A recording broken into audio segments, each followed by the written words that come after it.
Good to be back again. Um, how was your day today, guys?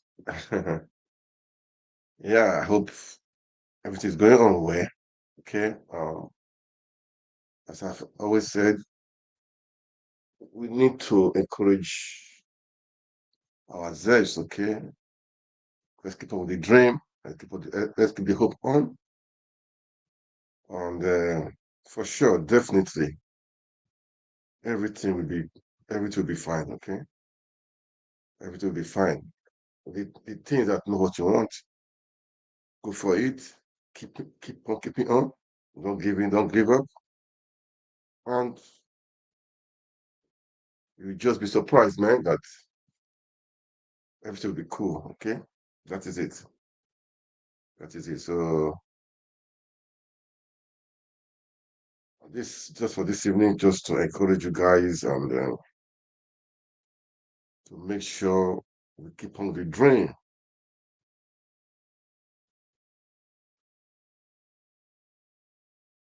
We should not be ignorant, seriously, because ignorance will not give you anything better.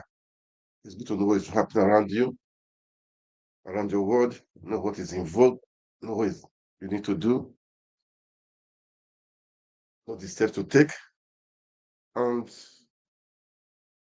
definitely the dreams will definitely come true if you don't give in, if you don't give up, okay? You know, every situation, I would say, encompasses three dimensions. You know, your perspective, others' perspectives, and the truth. Your perspective may not be the truth.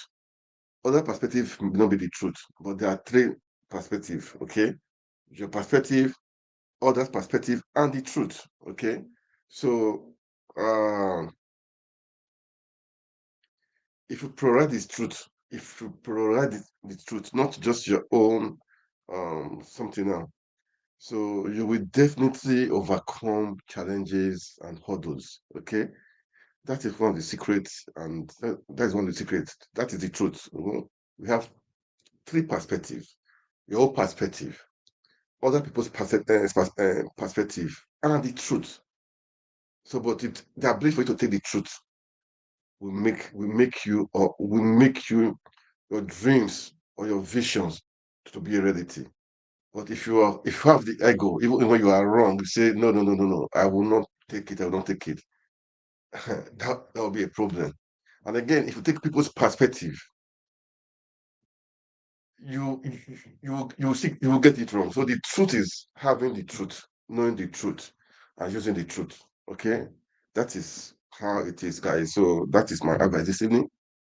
So with that, I welcome you to Diaspora Network, and just just for us to share and to talk about a few things. All right, that is it. So definitely, Nigeria. I have to talk about Nigeria. I mean, Nigeria really. That's how it is. I have to talk about Nigeria. Okay. Uh, that's our beloved country. Please, as you watch, kindly like, kindly share, and make comment. Okay. We see. What's been happening? It's a better gate, better gate, better gate. Well, she's not the only person there, but I've said it before. We should be critical. Let's look at it critically, really. Okay. Um, it was when they accused her, Halima, when they accused her of the 44 billion naira that her case was brought up. So and now that case of 44 billion naira now has a bit died down. Her order is it better gate, which was about 430 million naira. But that 44 billion naira now has died down. Do you see? So that means something is wrong somewhere, okay? Something is wrong somewhere. We should be critical about all this stuff, man. Don't let us not be clouded by some things, okay? Let's be logical. Let's be critical. Let's face it. Let's analyze things critically. All right. it's better for us to analyze things critically and to understand things, because now that Halima now, her case has died a little bit. Meanwhile, that is the bulk of the money, 44 billion naira, and look at they said they recover 39 billion naira, and the case just died down, died down. That's Nigeria for you. They brought out a person with a lower. I'm not. 1 naira is something, man. I'm not against that, but what I'm trying to say now, they've covered up that Halima a little bit. I'm not saying it's recovered. EFCC is still on it. I think they recovered 39 billion naira. But the truth must be told. Why was Betta own came out just at the same time? You know.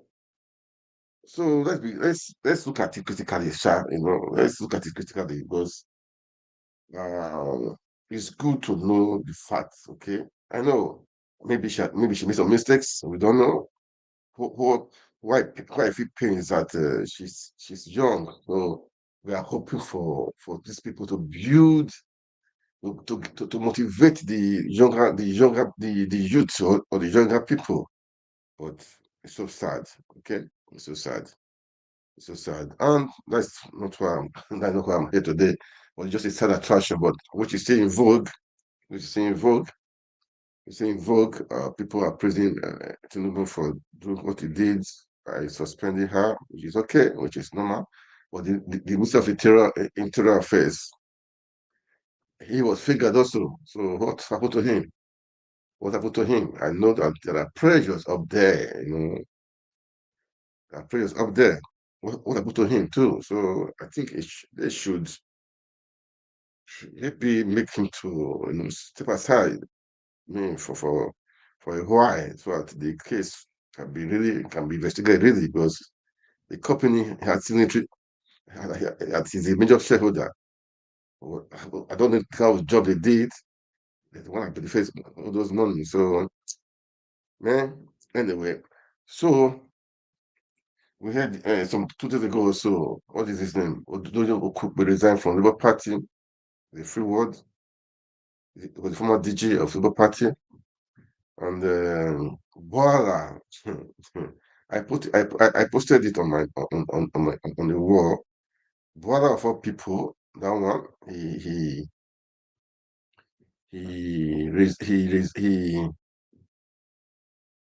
maybe I'm sure he's going to put carpet to APC. I'm very sure of that. I know I put the video on my wall anyway. I will just play the video again. I'll use that to kickstart the analysis of today. And guys, I should say we should not give in, we should not give up, we should not make all this stuff, all this thing that's happening to kill our morale. Okay, let's encourage all the obedience. Let's encourage everybody. Let's keep the hope, the dream on, the hope of a better Nigeria. That is just the truth. The hope of a better Nigeria. I know it's possible. We can make it happen. We can definitely make it happen. So it's just to keep on the dream. Okay, keep on with the dream, man. That's what I would say. Keep on with the dream. We should not give in. We should not give up. All right. So, anyway, it's interesting. I should use the word interesting.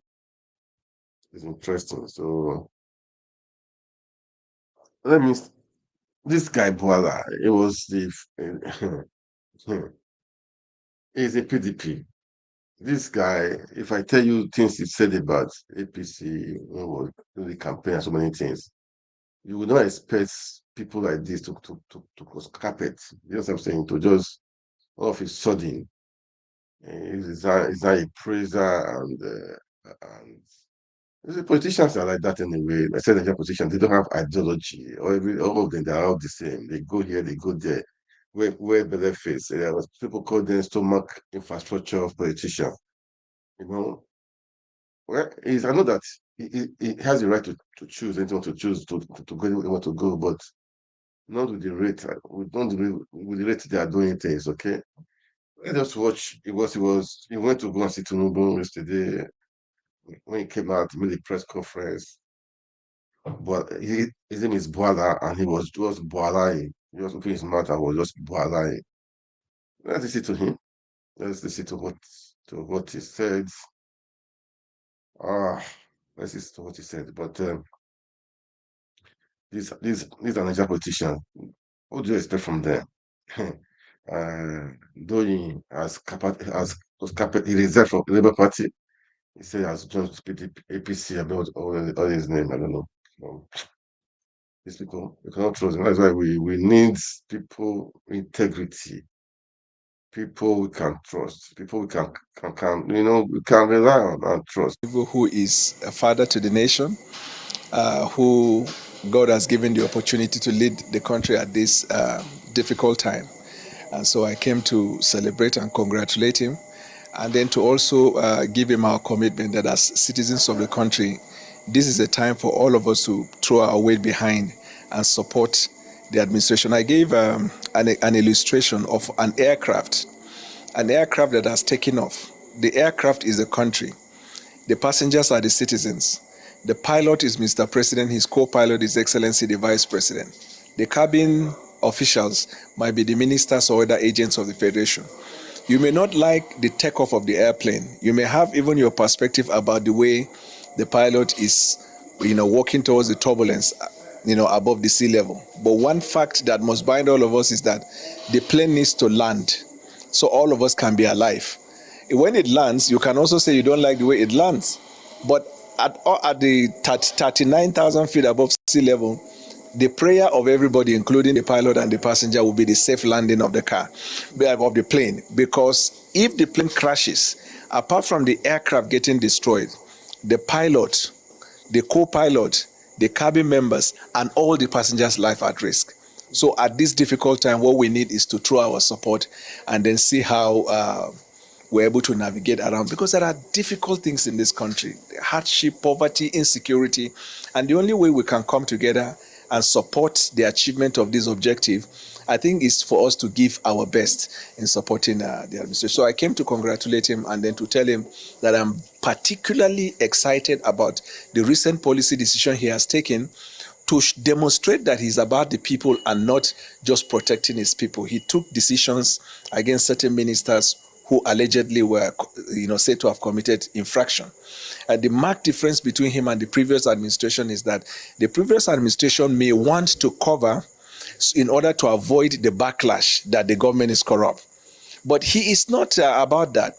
If this thing will touch on the poorest of the poor, humanitarian, that's the focus. And anybody who is caught wanting should not be covered. I told Mr. President I was thrilled by that decision. Yesterday again, he surprised us by the policy decision he has made to reduce the cost of governance. So it is like the unfolding. The most important thing in my communication with him was to look at his demeanor as he was talking to me about his passion for the country and the intention, to make sure that he leads a country with integrity. And you can have opinion from outside. When you sit from across table and you hear him, you can see what I've been taught as a lawyer is you not just know the law, you must know the demeanor of the judge. This informs your capacity to advocate. And that's what I did today. I was looking at the demeanor. I could see the passion and the conviction to lead. And that to me is exciting. It's not about party. This is about the country. Well, I'm here as a private citizen and who must be bound by the conviction we have towards our country and the need for us to push the country to a better place that we all desire. So I'm not here in the capacity of, first of all, I'm not even a leader in the PDP. I'm a private citizen. But you must also admit that I have had my history with Mr. President. When I was in APC, before the primaries, I was practically his key spokesman as at the time. And I supported his cause because I believed in him. And so I use this opportunity today to even touch on some of those past. And I'm very happy that instead of the president getting actually offended, he gave me some life lesson, about the fact that in life, if you are going to be offended because people took decisions that didn't favor you, you would never be helpful to anybody in life, or you can never relate with people. And so that largeness of the heart to me is encouraging. And I am also here to say I am supporting President Bola Ahmed Tinubu in achieving the objective of the problems we are in the country. I don't think that at this time of hunger and problems in the country, somebody should be here talking about party. And as per defection, God knows tomorrow. But I am fully committed to supporting the cause of President Bola Ahmed Tinubu. That has to be made clear. My God, the guy, all these politicians, man, they are the same people. They are the same people. They are really. I don't know when these guys will grow up. They are all the same people. Same people. Anyway, it's like defer to APC, to PDP, or to anything. That's my business. I don't really care. After all, the APC, they stood the election, and Nigeria, the life goes on. People are still suffering there. They are suffering. Well, Nigerians, they don't care. They don't really care. Life goes on. They don't give it. They don't care what is happening. They don't really care, which is too bad. Damn too bad. Damn too bad. Because we should uh, we should know that people are suffering in that country. People are really suffering in that country. It's a pity, oh. It's a pity, man. What do we do? I pray for them. I pray for Nigeria, man. That is it. Because both people are suffering. We should not run from it. People are really suffering, man. People are suffering. So, and these people, they don't have ideology. They just go for PDP to APC, move to here, move to here. They don't wear better face where it can benefit them. They can't stand on the truth. They cannot just be lawyer for 1 year, 2 years. They can't just be um, you know, have a voice, even if it's a position. Are you don't you have something you are doing? Must is it is it just politics that give you money? Because he's a trader. He was a governor. He's still a trader. He's a trader now. He's a trader. So that guy, but like you said you are a lawyer. So why can't you go to your chamber and be doing something? Be a consultant. I know you are, and I believe you guys are doing, but must you be must you into politics? Go save our country, man. Go save our country. That's what I would say. But it's just a pity that people they are just doing their own. They don't care about the future of the country. It's too bad. It's done too bad. Okay. Let's see to arise analysis. I like arise analysis with their. Let's listen to the analysis and um, this about that article's aid and Edu suspension too. Let's talk about it. Let's analyze. Let's hear some few things. All right. Let's hear for few things. Uh, all right, guys. Let's watch. To supporting the Tinubu administration. Boala, who has been a strong critic of the Tinubu administration, while speaking to journalists, said he visited the president to celebrate and congratulate him for leading the country at a difficult time, as well as commend him for the policy decisions that he has taken so far, which demonstrates that he is for the people of Nigeria. So I came to congratulate him and then to tell him that I'm particularly excited about the recent policy decision he has taken to demonstrate that he's about the people and not just protecting his people. He took decisions against certain ministers who allegedly were, said to have committed infraction. The marked difference between him and the previous administration is that the previous administration may want to cover in order to avoid the backlash that the government is corrupt. But he is not about that.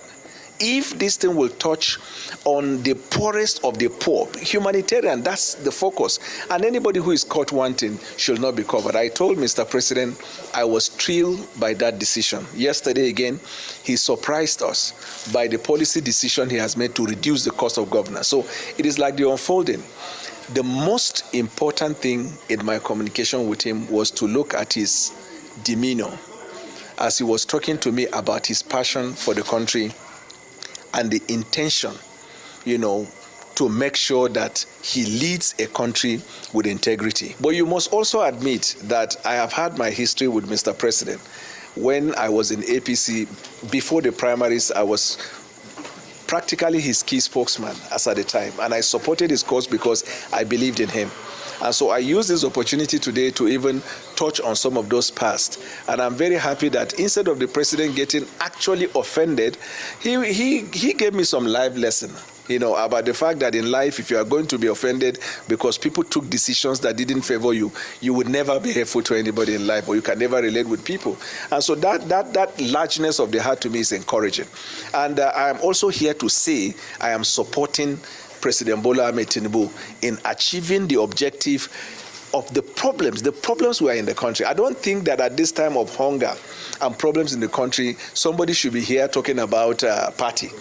And as per defection, God knows tomorrow.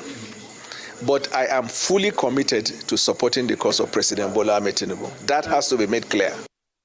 Voila, okay, he has gotten a lot of reactions. Well, he made a lot of good points there when he talked about President Tinubu's large heart, and he's had his history with President Tinubu. But a lot of people are saying, Daniel Bwala, are you defecting or not? Just state it clear. And it's a big problem. It's a big indictment of the PDP at this point. Let me take Baron's tweet.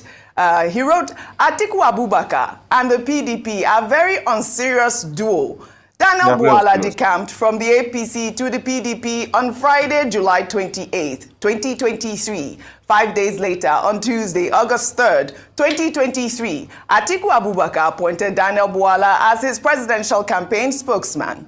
Atiku said they work for Tinubu. Well, the Niger guy wrote, Atiku's circle compromised individuals like Daniel Bwala and Reno Omokori, who lacked genuine belief in his vision. Their allegiance rested solely on personal gain, leaving them scrambling for alternative opportunities as Atiku seized funding. They are now desperately looking for new gigs. A new PDP died the day they jettisoned their age-long tradition of zoning and allowed Peter Obi to leave the party. Of course, there were so many other tweets, but this was a funny one. This is from Chukse, who actually posted a picture of Bwala when he talked about the fact that even if you give Tinubu 30 years, nothing will work. I mean, this was weeks ago. But Daniel Bwala, to his claim, saying that, if you go to my Twitter account, you'll see that I've been supporting President Tinubu in the past few weeks. I went on his page. I'm not sure if I saw enough of the support. Dr. Bati, I'm smiling too much. Go ahead. I know you can't. Okay. Go ahead. Just to start by saying that should anybody be shocked that this is happening?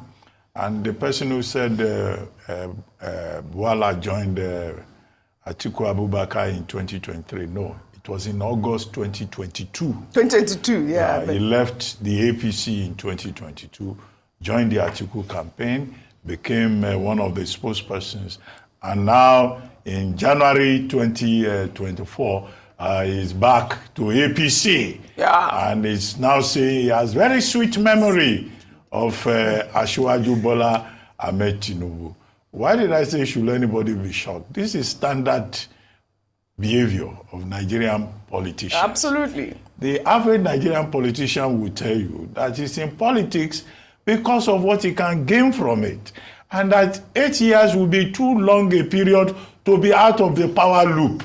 So if you see people hanging around a particular politician, if you don't win, they give you a little time, allow the matter in court to be settled, as the Supreme Court matter has been settled, and now it has suddenly occurred to Bwala as it occurred to, Saul on the road to Damascus. The epiphany of Daniel Bwala has pushed him to a point where he suddenly realized that it is better to support Tinubu. He's not even talking about Nigeria. He didn't say supporting Nigeria. He says he wants to go and support Tinubu. We have had it before. Yeah. Governors who say we want to go and support the president.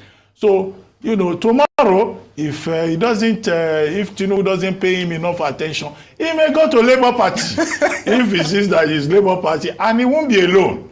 Now that the matter of Supreme Court ruling has been settled, and a few weeks have passed, there will be more people. Oh, yes. There will be more visitation to go and see the CEC. And you will be shocked. Some of the people you will see there.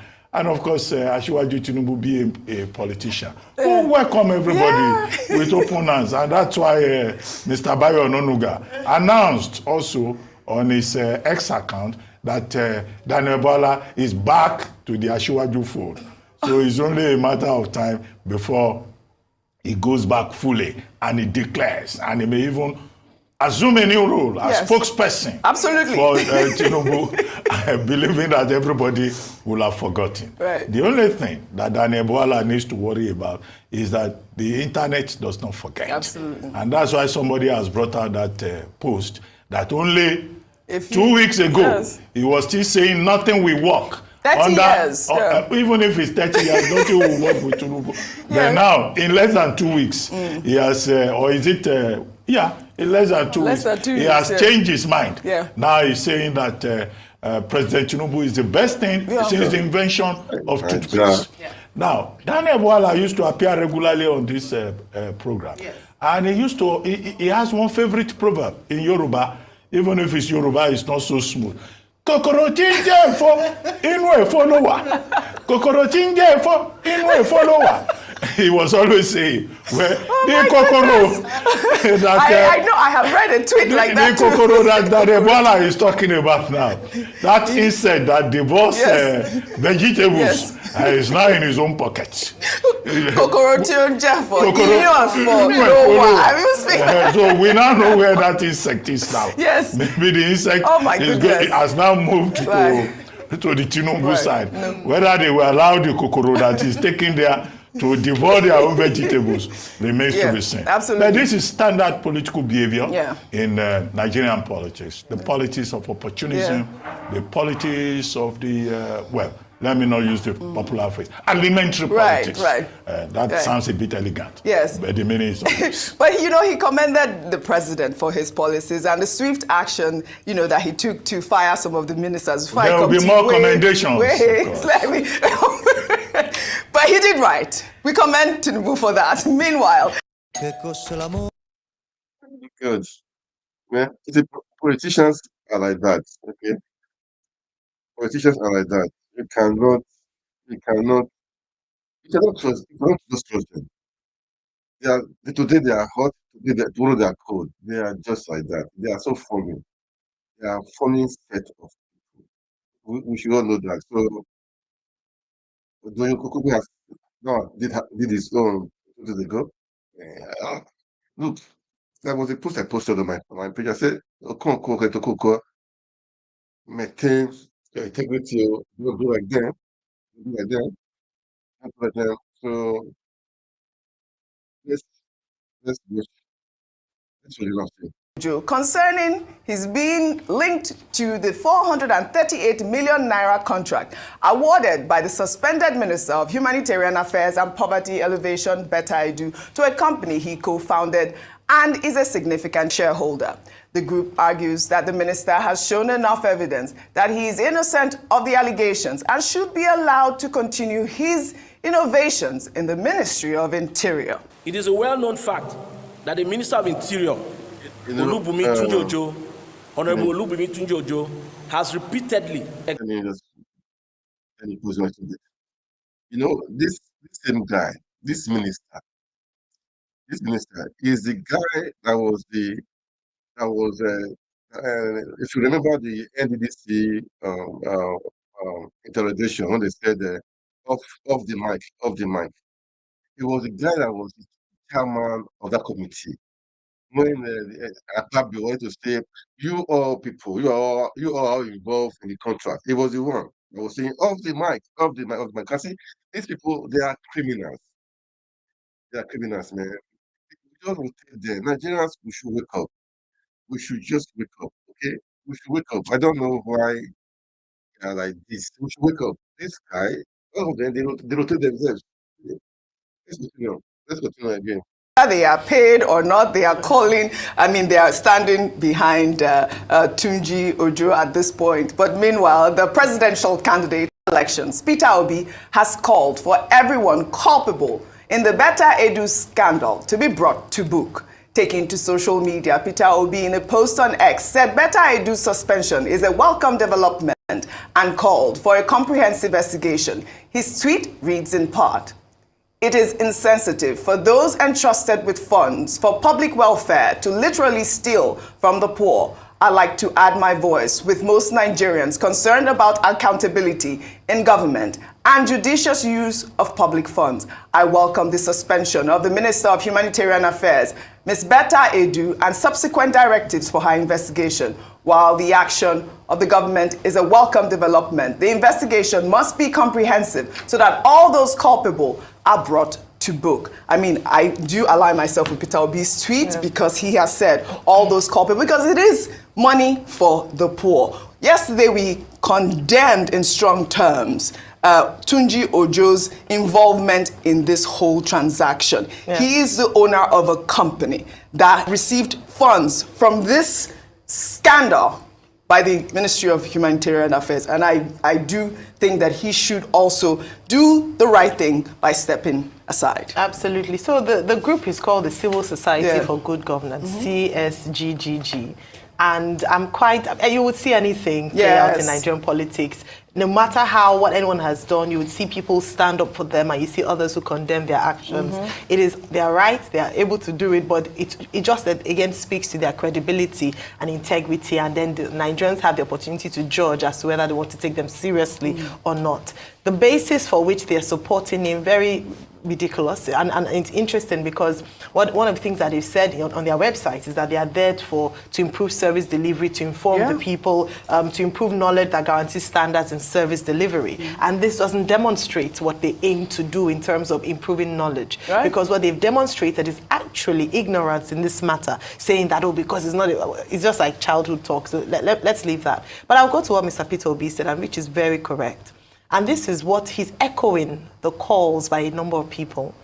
Dr. Betta Edu didn't act in isolation. And if this situation is going to be used as a deterrent for future occurrences, then there must be all the people who were involved in this must be brought in to be questioned, and whoever is found culpable, even including, I said this when this news broke, the Accountant General of the Federation. Yes, she quickly extricated herself and responsibility, saying that she'd given advice I shouldn't have. I said that, why wasn't it reported? Why wasn't a whistle blown around this? You can't just say that I'm not there. But what did you do to ensure that the monies that was requested wouldn't go through? So those are some of the questions, and people have raised a few questions around that. They also talk about the fact that even civil service, the directors, the permanent secretary, the staff members also be brought in for questioning. Absolutely. And if found guilty, she shouldn't be the only one who should take the fall. Yes. And then goes back again to Mr. Olubunmi Tunji Ojo. As much as we expressed our pleasure in what he had done and commendation for the great work he's done,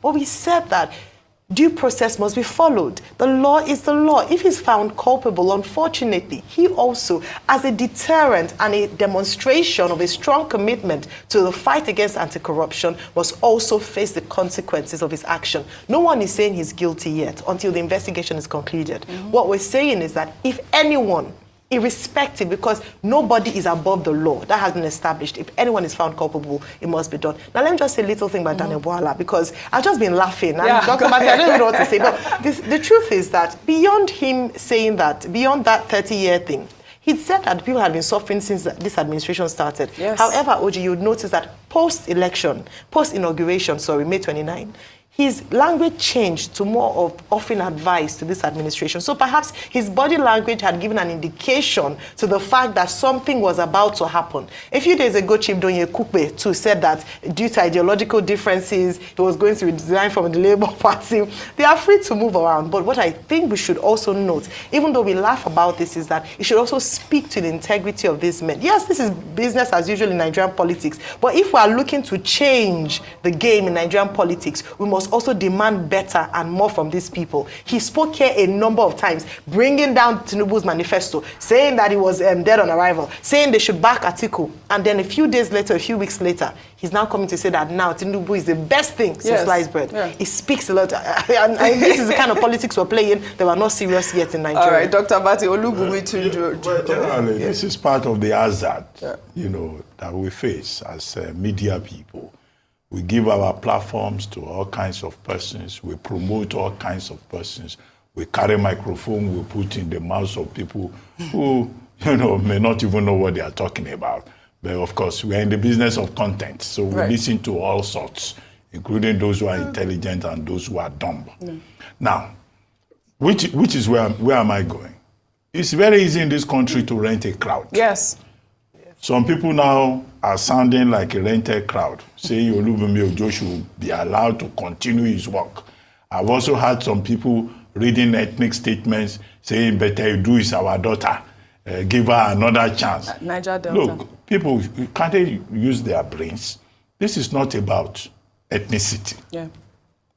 If you are given a position of trust, you must also be accountable in that position, which was the point Dr. Ezekiel Sule was making when we spoke to her about accountability.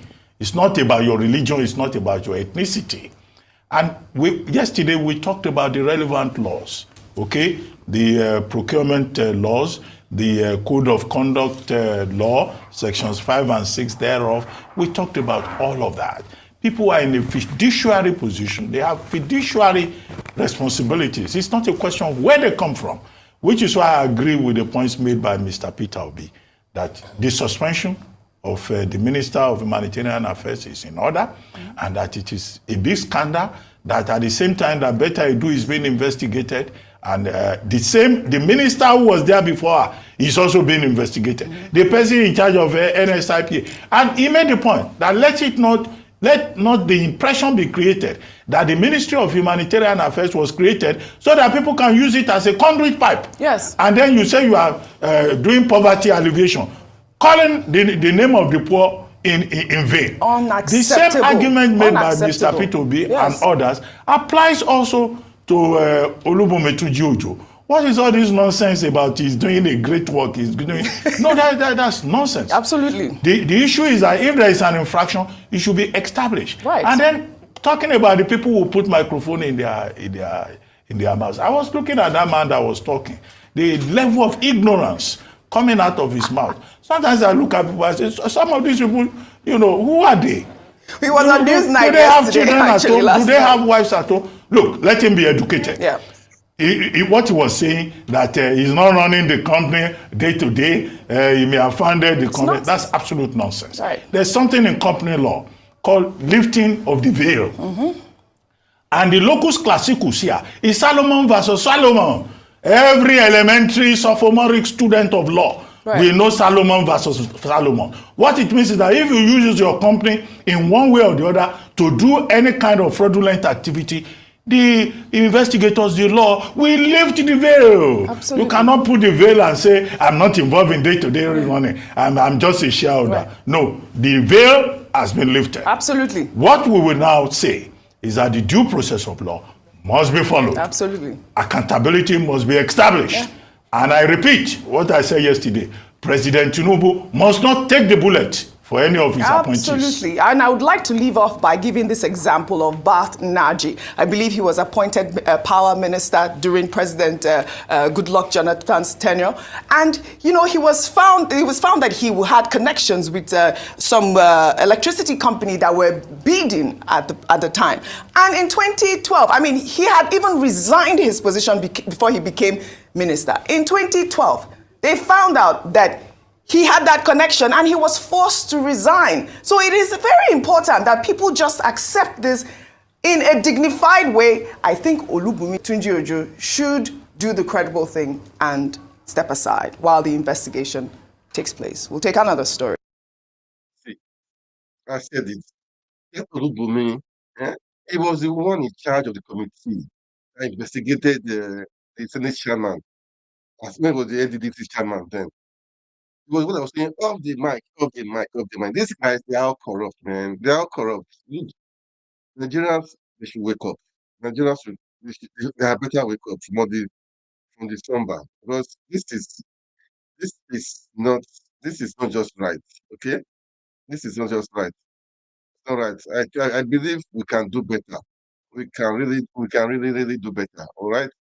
So for me personally, we should all wake up.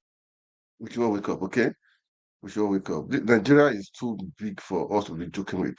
It's too big for us to be joking with. These people they are jokers. They are jokers. We cannot, allow this stuff to be going on. It's not just right. It's not just right. Okay. It's not just right. That guy, he need to step down. They said he's doing a good job in the Ministry of Interior Affairs. But this thing, he has been implicated in this better gate. So he need to step down. He need to step down until we have a thorough investigation. Then, if he's free, they can come back. That's how it is, man. Better Edu have suspended. The same thing. Look, she was not involved alone. That is the truth. As I said before, 44 billion naira that was stolen right now has died down. Meanwhile, her own is just 400 and something million.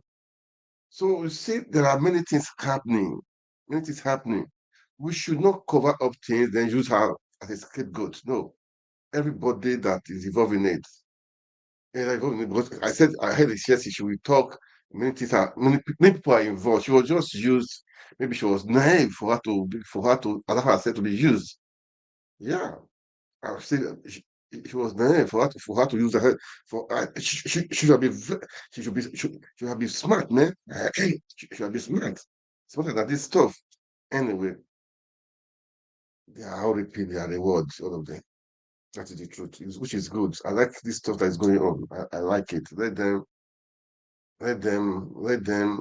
This government was not built on credibility. We all know that. So I don't really care about them. What I care about having a good Nigeria, making Nigeria work again. People, integrity.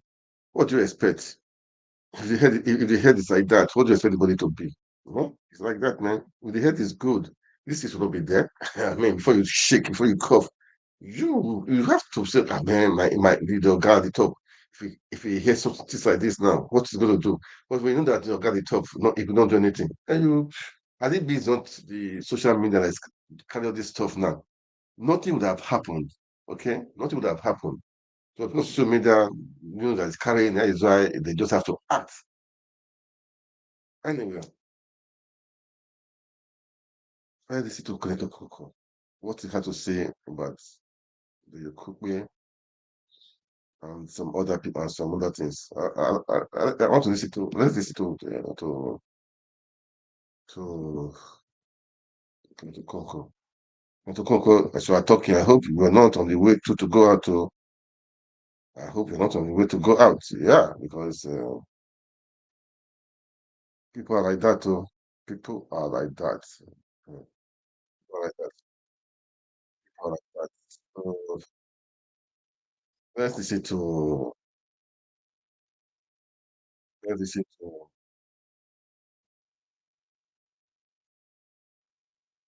Um, let's go to this. Let's go to this question, okay? Yeah. Okay, guys, let's watch this. This is My name is Dr. Duyo Kupwe. I resigned from the party yesterday, but I have no grounds or guile towards anyone. It is purely and solely on ideological basis. I've been in politics for over 40 years, and my political lineage or leaning and pedigree is towards free enterprise and liberal democracy. We did, in fact, go into Labour Party just as a special purpose vehicle, so that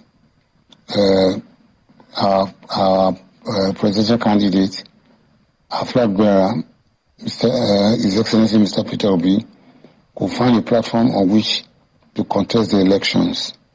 We had hoped that if we won, we would have had to sit down with the Labour leaders and find a common position, because neither of us is a Labour person or a leftist.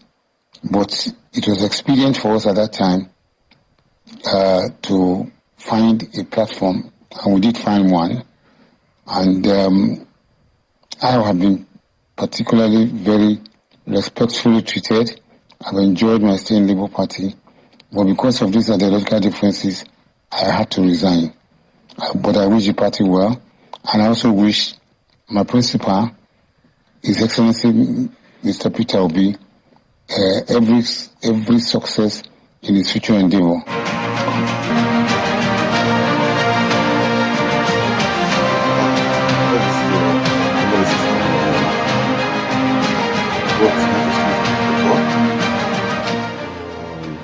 Okay, welcome back. Well, yes, indeed, Mr. Kenneth Okonkwo joins us here this morning, spokesperson of former presidential candidate of the Labour Party. Good morning, and thank you for coming on today. Thank you very much. Thank you for inviting me. Yeah, by the way, Nigerians. I was talking about 5,000 naira for third-party insurance. No, I've been corrected. It is actually 15,000 naira for third-party insurance. So multiply that by, say, if a state has 10 million or 15 million people who have registered. That's how much we're talking about. Who will cancel that money? What happened to that money? Because I know you don't even bother. After you register, you pick and just say, please let them carry their wallet and go. You don't do anything with it. Where does the money go? And when I think the most annoying part, Chamberlain, is that when something happens to your car, nobody knows when you actually claim that money. People still find themselves fixing the cars. Because if we know that insurance truly works, especially the third-party insurance, whenever it is you find car mishaps on the road, we shouldn't see people coming down and fighting. Yeah. It should be a case of I know I have at least third-party insurance, you should be able to take care of fixing your car. It's just that these days, when that happens, you first of all think, what can 15K do now with this accident? No, that's not how it works. That's not how it's supposed to work. It's the minimum you pay, but whenever it is that something happens, there should be an allowance, within which you should be able to fix your car. Yeah, but third-party insurance. Guys, sorry. Let's let's see to analysis. Some interesting response to some interesting answers to questions. Okay, that is what we need to do. Okay, all right, guys. Let's listen to Konko.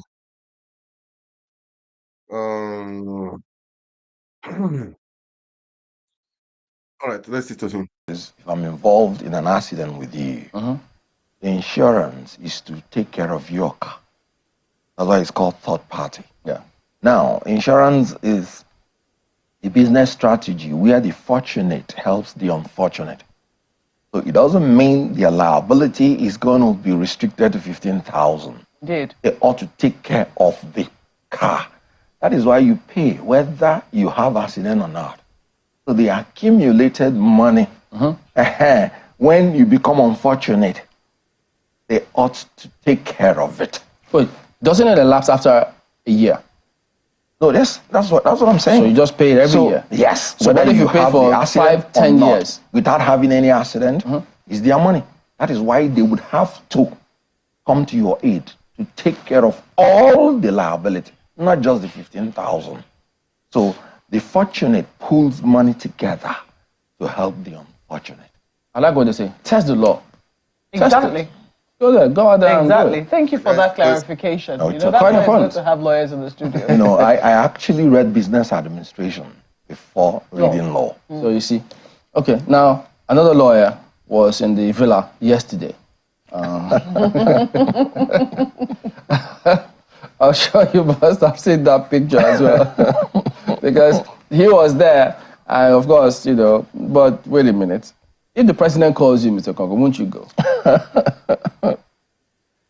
In Nigeria, after seeing that picture, I think everybody is a suspect, including me. Oh, dear. It's just that I've not had enough evidence to convict myself. There's nothing wrong in seeing the president. You don't say no to a president.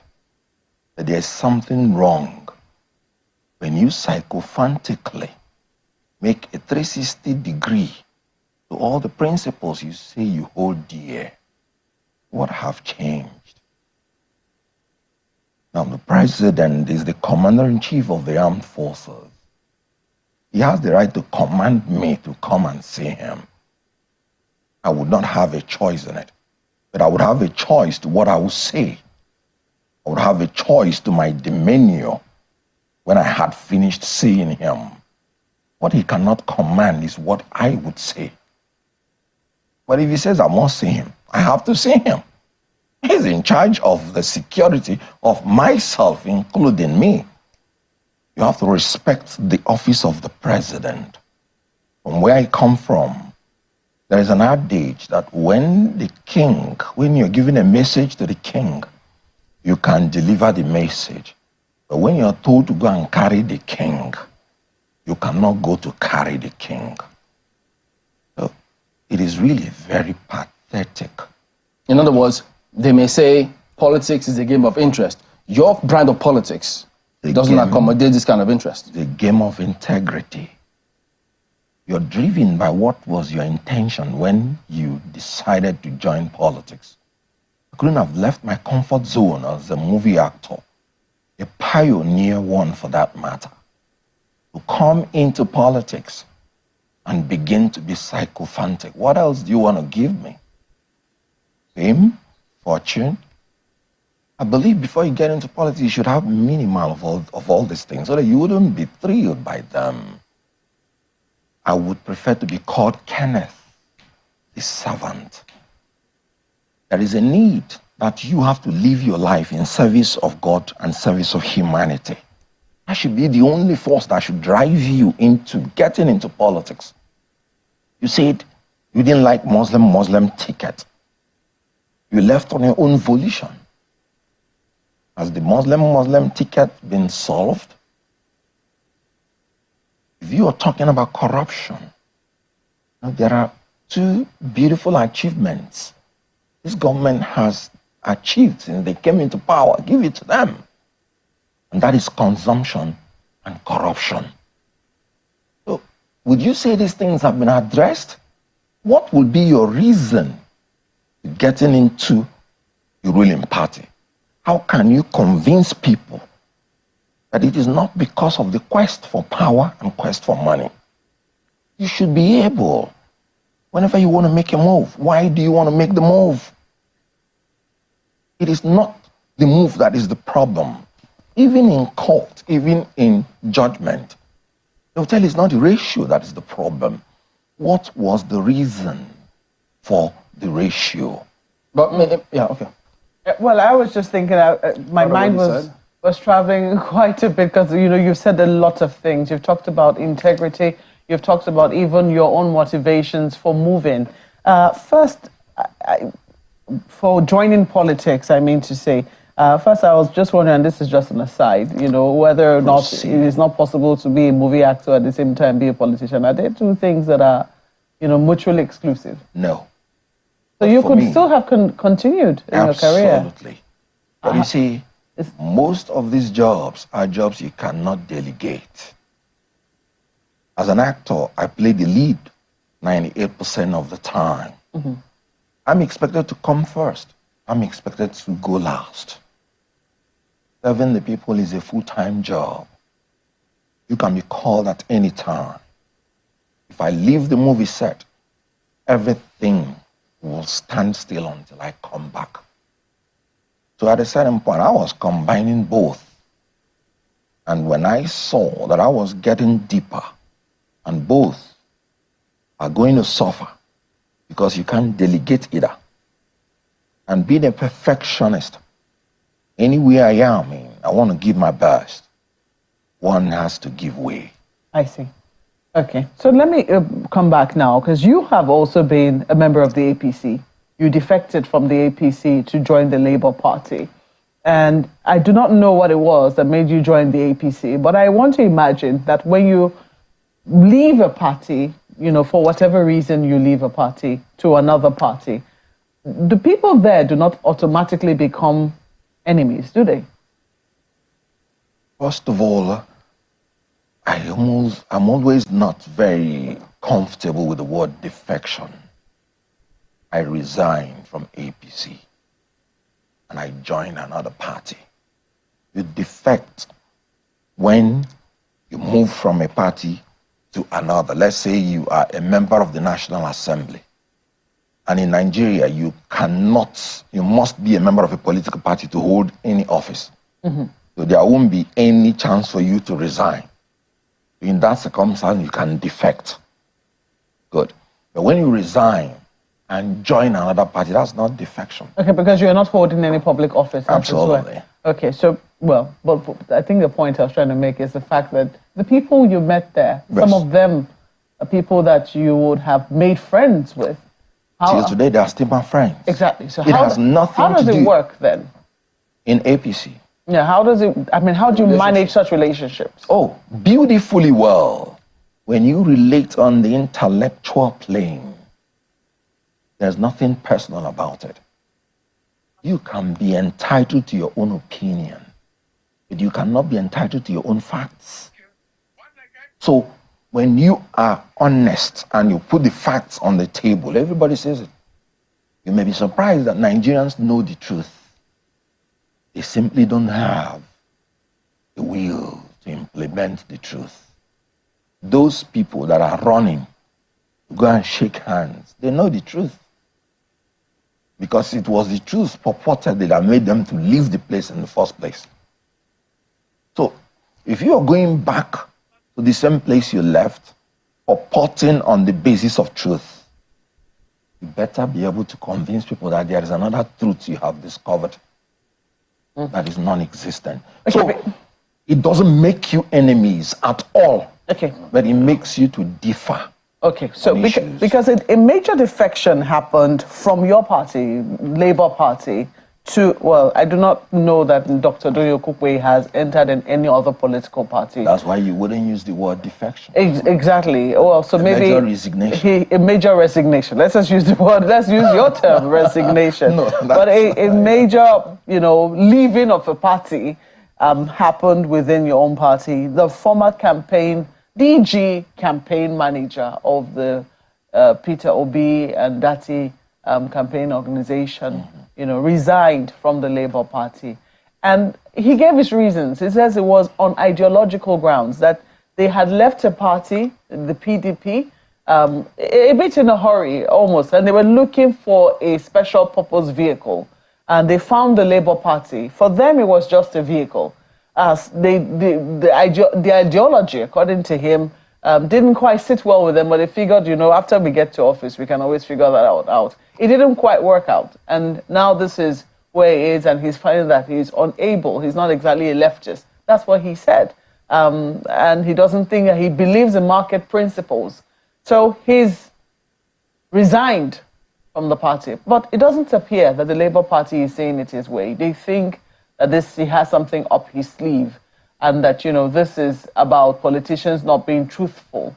Why do you think the Labour Party is quick to reach a conclusion like that when he hasn't exactly joined any other party? Well, first of all, he has the absolute right of freedom of assembly and freedom of association. It is his fundamental right. So I respect it. And I wish him well. Now, I wouldn't have had anything against it, but I have reservations on the reasons he gave. I must have to say that word, special purpose vehicle, I always cringe when I hear it. Because when we were in the process of campaign, I remembered one tape that was exposed by one Michael.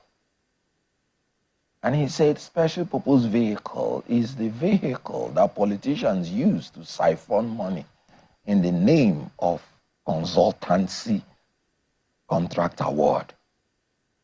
So I am uncomfortable with his choice of words. If you wanna ask me, I'll say it's ill-advised.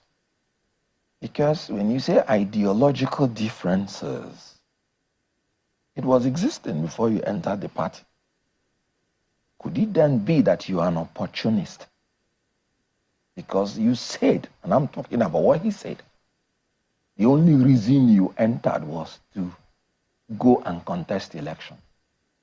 And the question is this: if he had gone into election and won, every degree of responsibility that he constructively had left the party, because I wasn't aware of any other interaction he had with the party.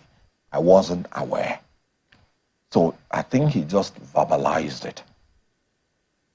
So that's all I can say about it. But why do you think he left, though? Well, you wouldn't have been asking me when he wrote it down in his own resignation letter. You didn't quite agree with the wordings of his letter. Yeah, so I'm asking, what do you then think is the reason why he left? No, I am saying I differ with his choice of words. I'm not saying good. He said it's his reasons. And I'm saying I differ with it. There was nothing about him when we were campaigning that showed me that he entered into this just to win or lose election. Okay, so if you were in his shoes... That was not my opinion. If you were in his shoes, what would you have done? What would I have done? Yeah. My goodness. What would I have done if I wanted to resign?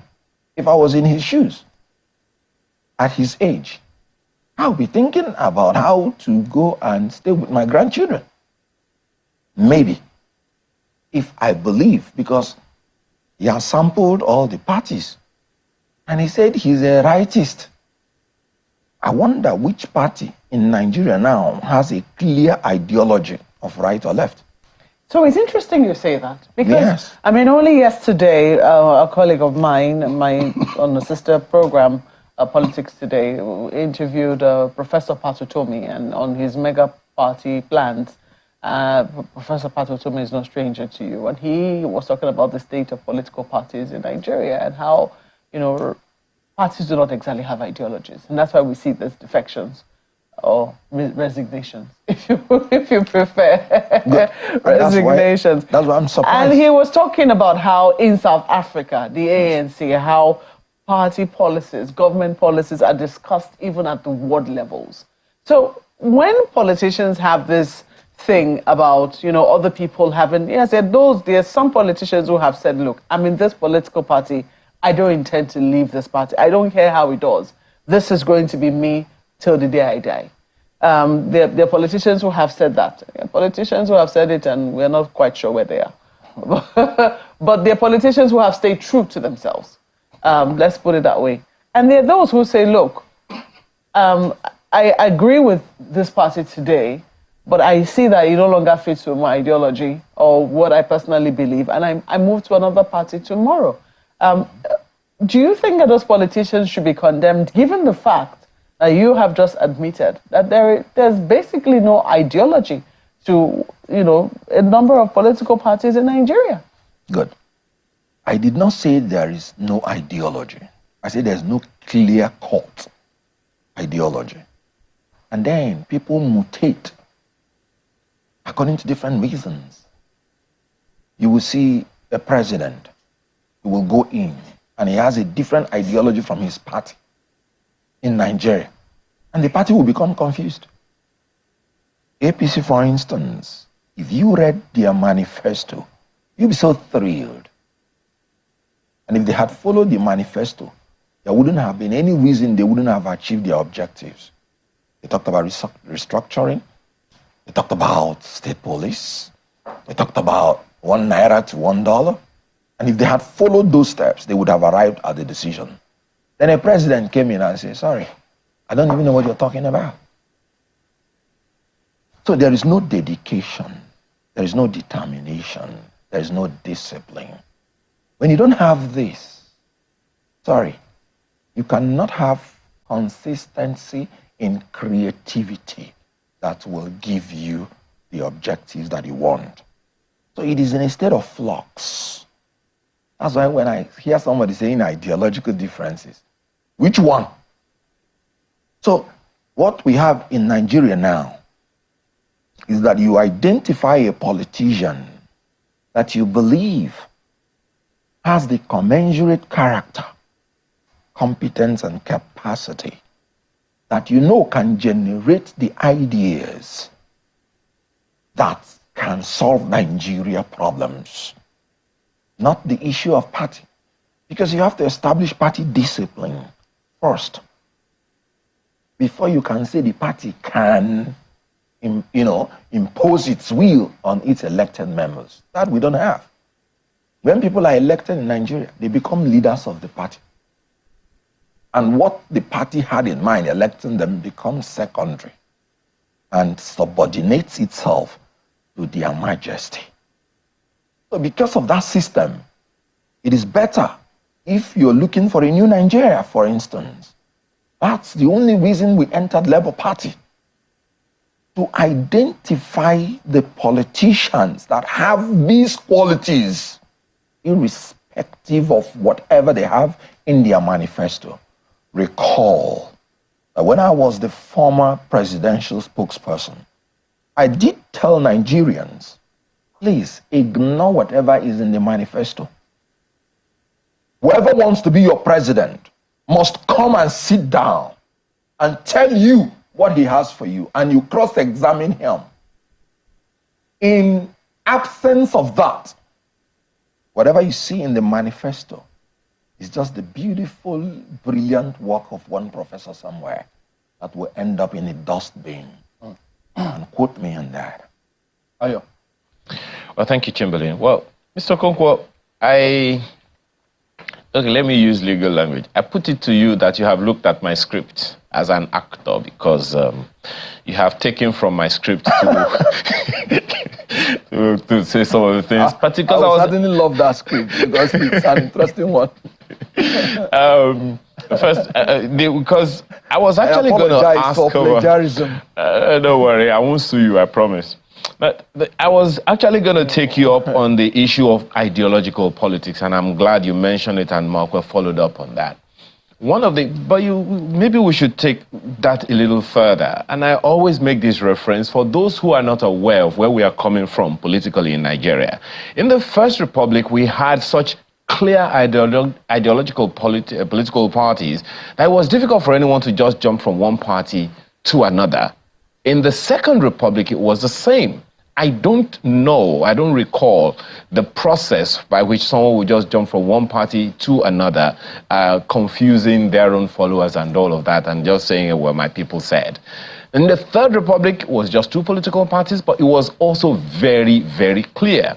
In these three republics, we had the supremacy of the party. We had the chairman of the party being the overall boss, and the president or whoever was elected was subordinate to the party. Now, that has greatly changed. The funding of political parties is equally as difficult because back in time, it was the people that funded the political parties by their contributions. How do we get back there in a way that it's not just one leader of the party, as you said, who is an elected official that governs and rules over everything, as opposed to the party leading the charge of what they promised Nigerians? The way we will get back to that is rule of law. In Nigeria, elected officers are the first malfeasance. They are the first culprits that break the law at will. The laws are there. Even in the party constitution, the laws are there. But once somebody catches any political power, he sees himself as being above the law. You can imagine, you catch somebody driving the wrong way, and he will boldly tell you, I am a soldier, and it's irresponsible of you to catch me driving through the wrong way. This is the mentality. If we can implement the rule of law equally on everybody, that is the only route to get back to that. The days you were talking about, people had shame, they had conscience, and they had the ability to maintain the law. They were just coming out from colonialism, which they spent almost 100 years under. And it has already been entrenched in their DNA that you obey the law or you pay the penalty. So that is just what is happening. Indiscipline, corruption, carelessness. Okay, you are a member of, okay, let me just be clear. Are you a member of the Labour Party? Yes, I am. Okay. Can you give us an example of how it happens in the Labour Party, what things you think need to change? Because people hear more of the candidate, the presidential candidate of your party, than we hear of the chairman of the party or the other officials of the party. And then also talk to us about the funding of the political party, because that's another very, very intricate thing that determines to a large extent the ownership or leadership of the party. Well, like I told you, do not think that Labour Party is exempted from indiscipline. You know, before P2B came into Labour Party, they didn't have much of elected officers. So you can only test the level of their discipline after we have now had some members that are elected. When this government wanted to corruptly enrich the members of the National Assembly by giving them 165 million naira each of 100% imported SUV, the Labour Party kicked against it.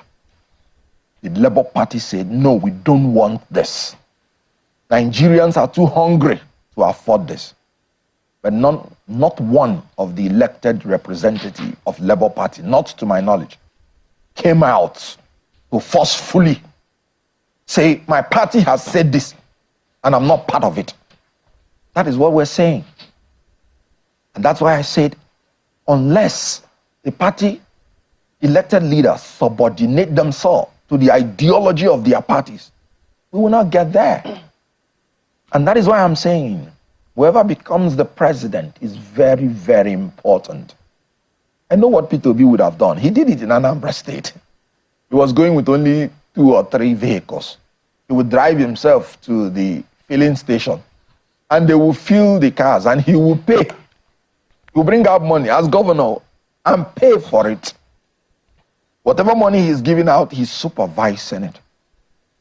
So if P2B, for instance, I'm just saying, had been president, then who are you to go and tell him he will spend 165 million naira to purchase SUV for you?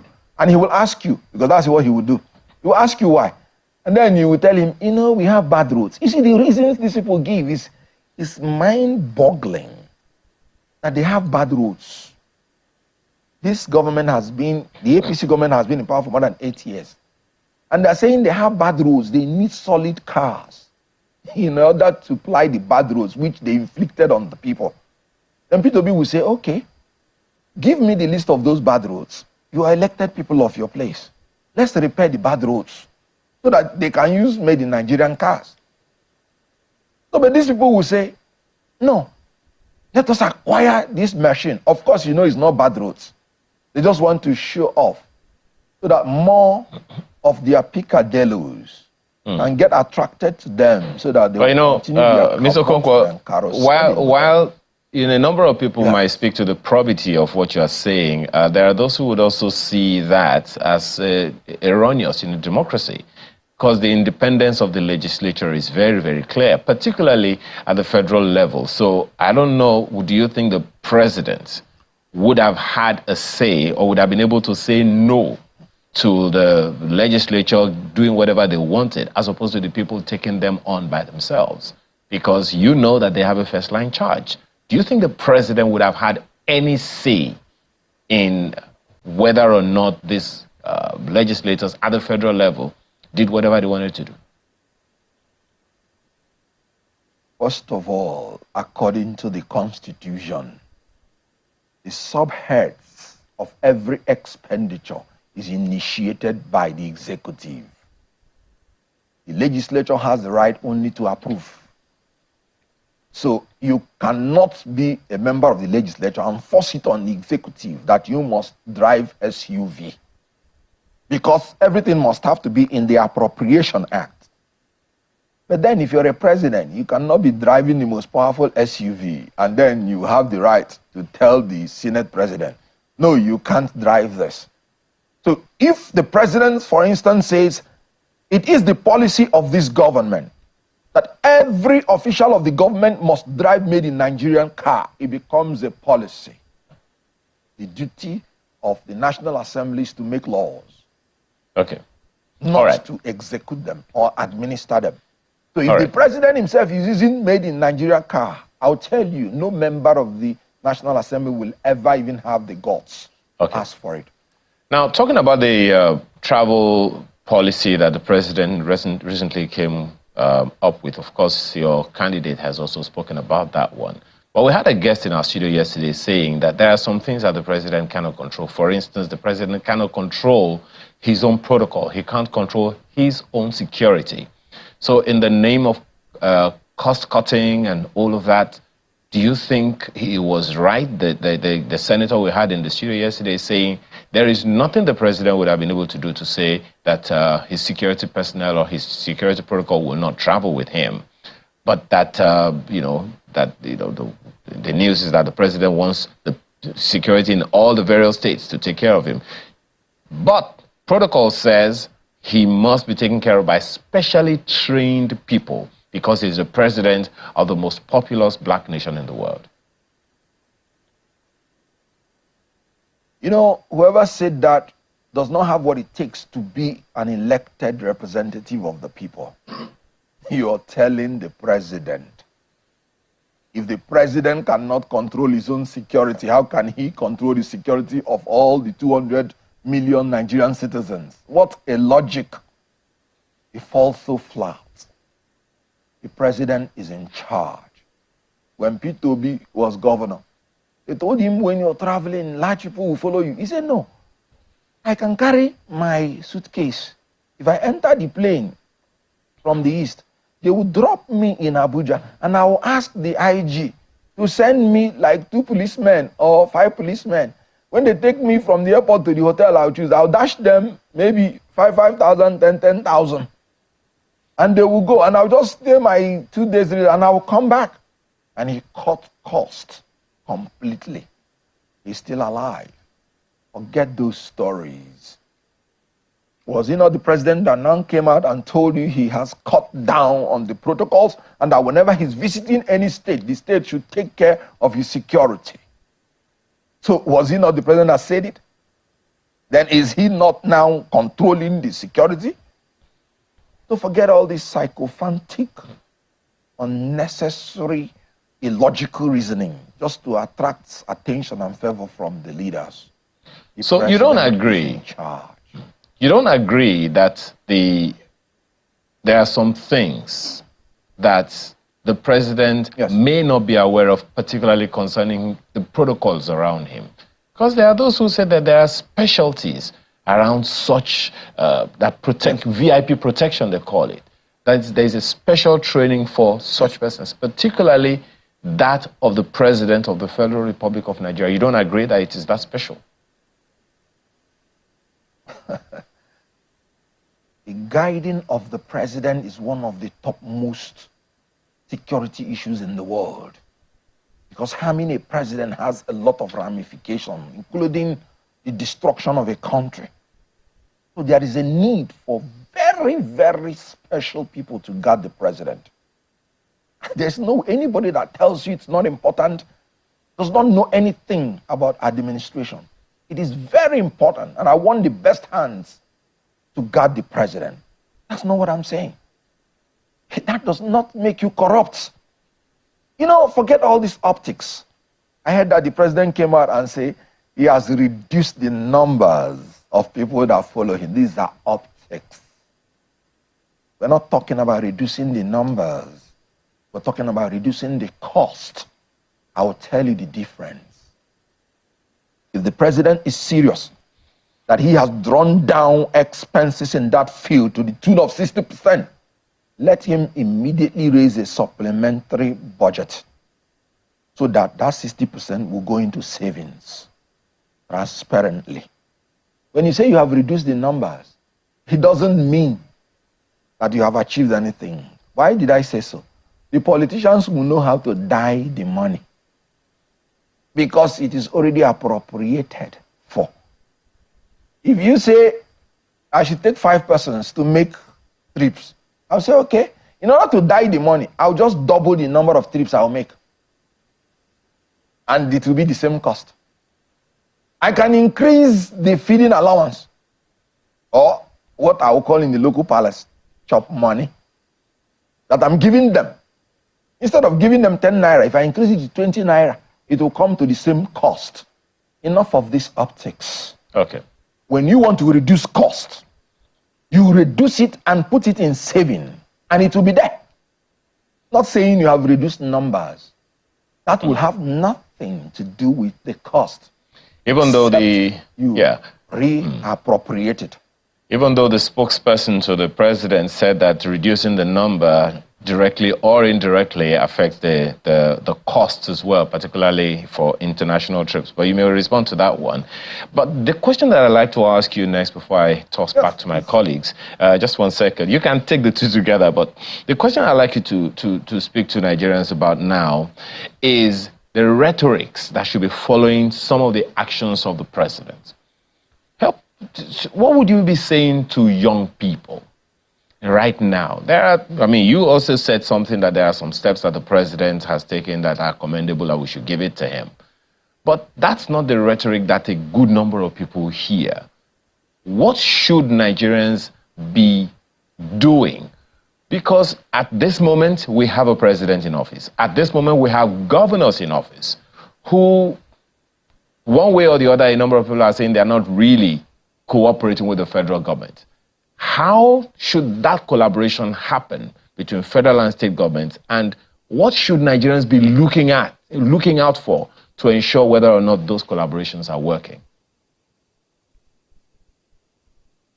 Well, first of all, the word commendability is your word, not mine. I never said there are things that they have done that should be commended. I said there are 2 achievements that they have made, and that is consumption and corruption. If you would commend these things, I would not commend them. I would rather condemn them, because we are talking about shifting emphasis from consumption to production. And what they have been doing since they came in is consuming, not producing. And of course, in a corrupt manner. Corruption is the abuse of public power for private gain. The dictionary will tell you that corruption means the fraudulent and dishonest conduct of people in power, specifically involving bribery, typically involving bribery. I don't need to tell you, that is what has just been going on. You can imagine a ministry called Special Purpose Vehicle. I think that should be the best name for the social investment program or humanitarian ministry. Can you imagine this ministry that is devoted purportedly to help the poor and the vulnerable? Okay, let us even assume, without conceding, that 585 million is meant for vulnerable people. And then you're spending 3-point-something billion naira for consultancy service award. When you hear such name, like I told you, it is the name politicians use to divide money among themselves and siphon it for their use. That's all. What are you consulting? Now, you're spending 3-point-something billion consultancy fee. One minister got 428 million naira of that money. And you're giving 4 states 585 million. Akwa Ibom, Cross River, Lagos, Ogun. In Lagos State, people are falling off and falling into Atlantic Ocean from the third mainland bridge committing suicide because of economic hardship. More than 20 million persons. Yet, you're dashing politicians 3-point-something billion, and you're giving 4 states 585 million. Unfortunately, that 585 million wouldn't even have gotten to them. As you can see, they say it was paid into a private account, which they are still trying to sort out whether the account is existing or not. Is that what you want me to commend? I condemn it with everything that is within me. And I will tell the youths of this country, don't ever learn to be like these people. Have conscience, have character. One more thing before you go. Let's talk about parties, new party that Prof was talking about yesterday. Should we expect a new political party? Is Labour Party going to be part of it? What's your impression about it? You know, personally, I believe that there has to be a kind of coalition. It's always advisable, because in any known democracy, two-party system will eventually be dominant. And that's the only way the opposition can make reasonable impact. And when it is an issue of Nigeria, it becomes almost mandatory. Where even if you win, you have to defend, unfortunately, your victory. So there is a necessity for that to happen. But you see, if they don't start early, grooming people who will take over the party to be people of ideology, people of character, the same virus. Would you be part of it? Infected, the other people will infect them. Would you be part of this if called upon? Watch me and watch where I am going. Where are you going? To a new Nigeria. Okay, because... And whatever is going to bring it to come to pass, I will be willing to be part of it. Maybe it's early days. And in any circumstance that I see that every of the platforms are infected and infiltrated, I will do sit-down look. Oh, okay. Because people wonder how that will play out. Because when they spoke about those other 3 persons, Atiku, Kwankwaso, Peter Obi, they all wanted to be president. So one wonders how that will play up in that mix. It will be interesting to see. Oh yes, if they only had been disciplined to the rules stated in their party constitution, there wouldn't have been any confusion. All right. Well, thank you for coming on. I always like Atokoko analysis. I like his analysis. He's always, he's always. I mean, he stays straight ahead. He doesn't joke with it. That's why I like him. That is why I like to play his analysis and so many things. I just come in now. I mean, about an hour ago when I started this stream.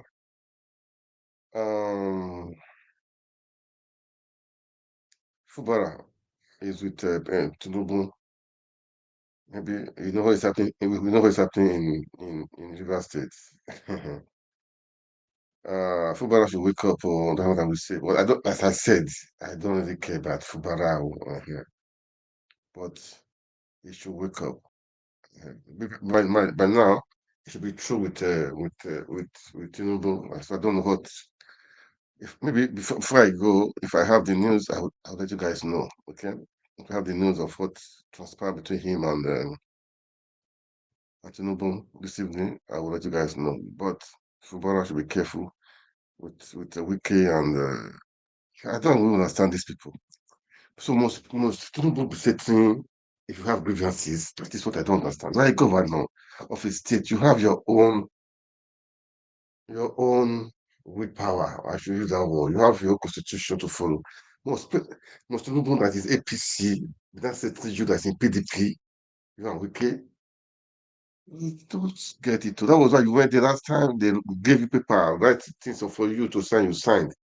And after you said people are not saying on your behalf that you are previous to sign it, and you are there again now.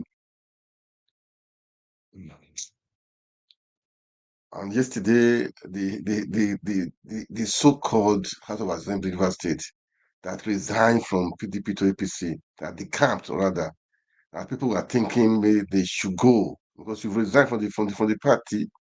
That means you've lost your seat in House of Assembly.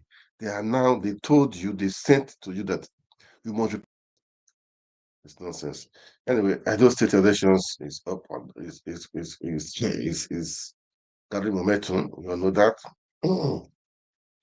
It's gathering momentum. You all know that. So this guy Shaibu, the deputy governor, is not going ahead with the governor, and is a script that has been played out. I'm sure that don't ever trust politicians. Don't ever trust politicians. They will sell you out, and what we favor them, that's what they'll go after. That is the truth. So if you're a politician, you're having a personal enemy, or you're on your own. It's on your own, because they will definitely, frustrate your life. Now, Shaibu is fighting up and down. I don't know, fighting up and down. What is in his mind right now? I don't know. I mean, he's just trying to suffering and smiling, I should say. Let's listen to some analysis on the Edo We election. witness frictions between the governor, Godwin Obaseki, and his deputy, Philip Shaibu. But the dust seems to have settled. The Edo State Deputy Governor, Philip Shaibu, formally declared his intention to contest the 2024 governorship election in Edo State under the banner of the ruling People's Democratic Party, PDP, in November last year. Describing himself as 100% homeboy, an allusion to the clamor that the next governor of the state must be someone who knows the state very well and not someone imported. A veiled reference to the touted candidate of Governor Obaseki, Shaibu hinged his campaign on 5 pillars of infrastructural development: economic diversification, education, and sports. Others are skills development and job creation, healthcare, social welfare system, agriculture, rural development, poverty alleviation, environmental sustainability, and transparent governance. He said while working closely with Governor Godwin Obaseki in the past 7 years, a solid foundation for progress had been laid in the state. Joining us on the show this morning to discuss his governorship ambition and plans for the people of Edo State if he emerges victorious is Philip Shaibu, Deputy Governor of Edo State. Good morning, Deputy Governor. Good morning. Good to have you with us in the studio. Thank you very much. Good morning. Good morning. Okay, I know you still talk about your plans for Edo State people. We've played the video of when you declared. We've listed some of the plans. But let's start with the big elephant in the room. The people who don't want you to be a governor in November are saying that by November 2024, you will have spent 8 years as deputy governor. And that before now, the former governor, Adams Oshiomhole, now senator, spent 8 years. And that the thing is that both of you are from Edo North. Oshiomhole from Edo North, 8 years. Philip Shaibu from Edo North, 8 years. Not just from Edo North, from the same local government, from the same federal constituency, from, in fact, some say from the same family. That there is no difference between the two of you. And that this is why, in 2016, when you were chosen as the running mate to Obaseki, people protested. And that now, after spending 8 years, another person from the same local government, same federal constituency, wants to be governor again, so that Edo State people would have more than 16 years of people from the same local government, from the same family, running Edo State. This is the big elephant in the room. Now, some people have now argued to say, okay, even if Edo North can still have a slot at the governorship of Edo State, it must not be only from the same town, the same village, the same local government. It can go to other places in Edo North. After all, you have Akoko Edo in Edo North. After all, you have the 201s, East 1, West 1, Must it be from the same Oshomole compound? This is the big elephant in the room. What do you have to say? Well, I want to thank you for having me in the studio. It's interesting. First, actually, I was persuaded, and there was no protest. Actually, I didn't want to be deputy governor. I was very comfortable in House of Representative. I was persuaded. It took almost 1 month to get me to accept to be the deputy governor of Edo State. And there was no protest. It was persuasion. And my supporters and others said, look, you have to be there. And I accepted. Why? To add value to the ticket of Obaseki, because Obaseki was not known and he was not one of the politicians. So they needed a young, vibrant politician that has won election before and that can add political value and to the ticket. So I was actually persuaded to do. And the issues of whether I'm from Edo, Edo North, Shomole, Clean and everything, I think it's just an imagination of the governor and his team. And they are pushing it just to have his partner to be the governor of Edo State. And that will not work. The people on ground, I'm a street person. And when I mean I'm a street person, I'm a really street person. When you go deep down to check the feelings of the people, they need somebody that they know, somebody they can touch, somebody that's with them. And if I must use the governors and his team word, they need somebody that is with them in the pepper soup joint. But they are now struggling to be in the pepper soup joint, and they cannot be there. And the pepper soup joint thing is that somebody that they can see, somebody they can feel. And I represent that person that they can feel. And that's what Edo people are yearning for now. Edo people don't want to experiment again. And one thing we should know, Edo election, we have midterm election. Any governor that is coming in have the first 1 year and the 3rd year to work. Because if you don't start your program from day one, as you are going to the 2nd year, you are preparing for national election. And as the national election is over, you are preparing for either your 2nd term or for another governorship election. So Edo State don't have time to experiment. We've experimented with Governor Godwin Obaseki. And some of us have to go extra mile to cover the gaps. People are saying Shaibu is one popular deputy governor. I only have 2 portfolios in government, but I have to be filling the gaps because I am close to the people and know what they feel. And so coming in from Esako, from Uzari, Shomole is from Ward 10 and from Ward 11. It's not the real issue. The real issue is what value am I bringing in? And if we want to talk about zoning and agenda, the real agenda is that Edo North has never been given ticket to contest for governorship of Edo State by the People's Democratic Party. And so when we go into the equity and fairness that the governor is sponsoring, that equity and fairness seems to favor PDP giving the ticket to Philip Shaibu. There are 2 of us that have come out from Edo North, Philip Shaibu and Ambassador Balogun. Ambassador Balogun is from Mesako East, I am from Mesako West. Nobody has come out from Onwa West, Onwa East, or Akoko Edo. So you can't force people to come and contest an election when they are not interested. So if any other person have come out from the other zone, of course the people will choose who they want. But I can tell you that the governorship of Edo State next year will not want an outsider.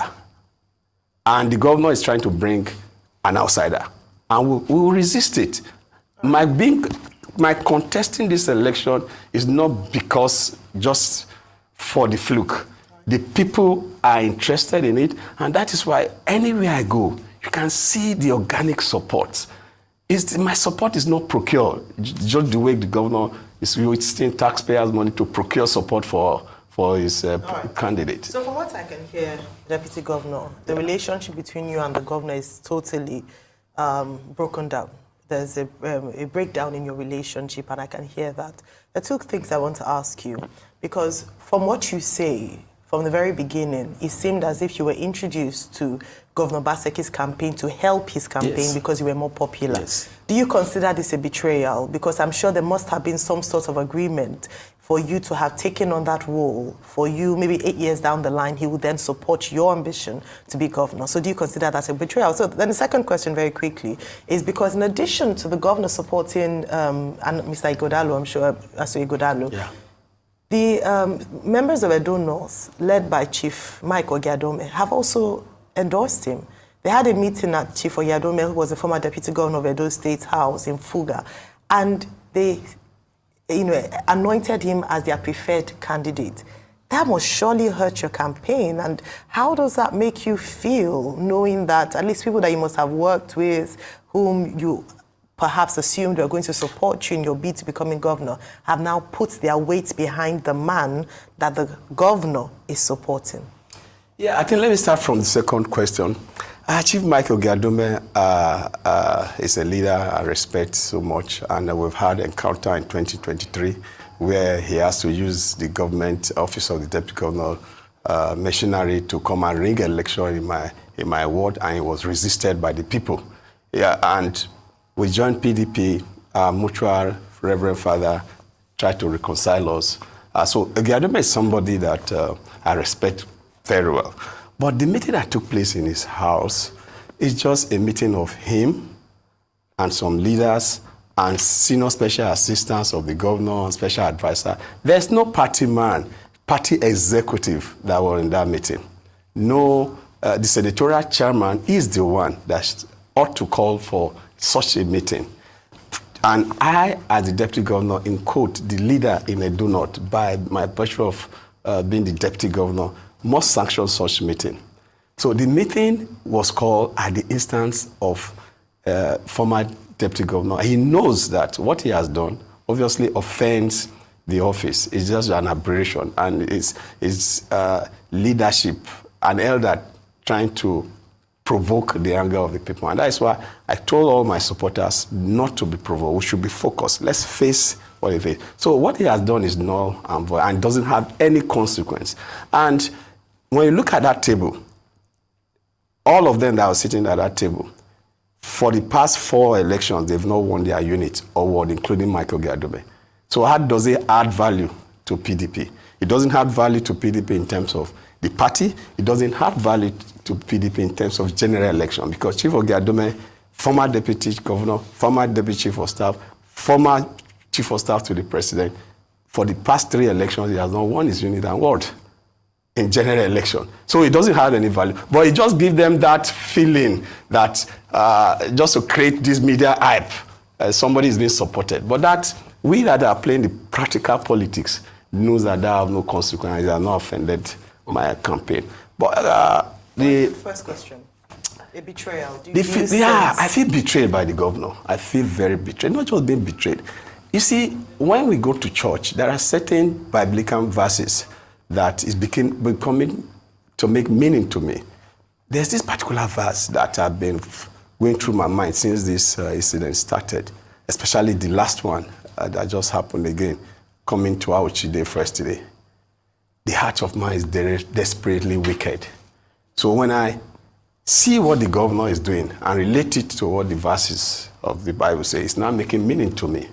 Because I added value in terms of my political structure, in terms of finances, in all the vehicles that were used to campaign in 2016 are mine.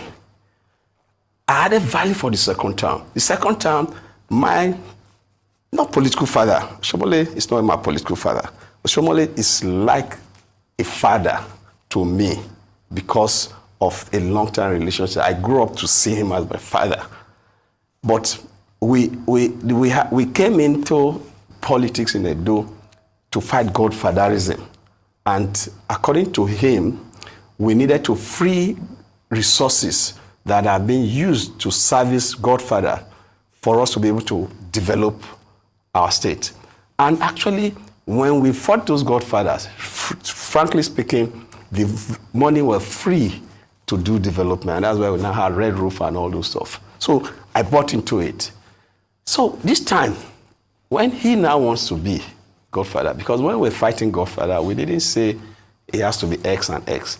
And I saw that the governor was to be oppressed, for him to be disqualified in that manner.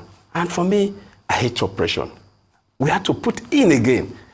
I stake my relationship. That relationship, I lost about 20% of my political capital in Edo North to support Godwin Obaseki. And in supporting him, even as deputy governor that did not have any line financially, through my friends and others, I supported the second term bid of the governor with my structure, all my vehicles, with finances.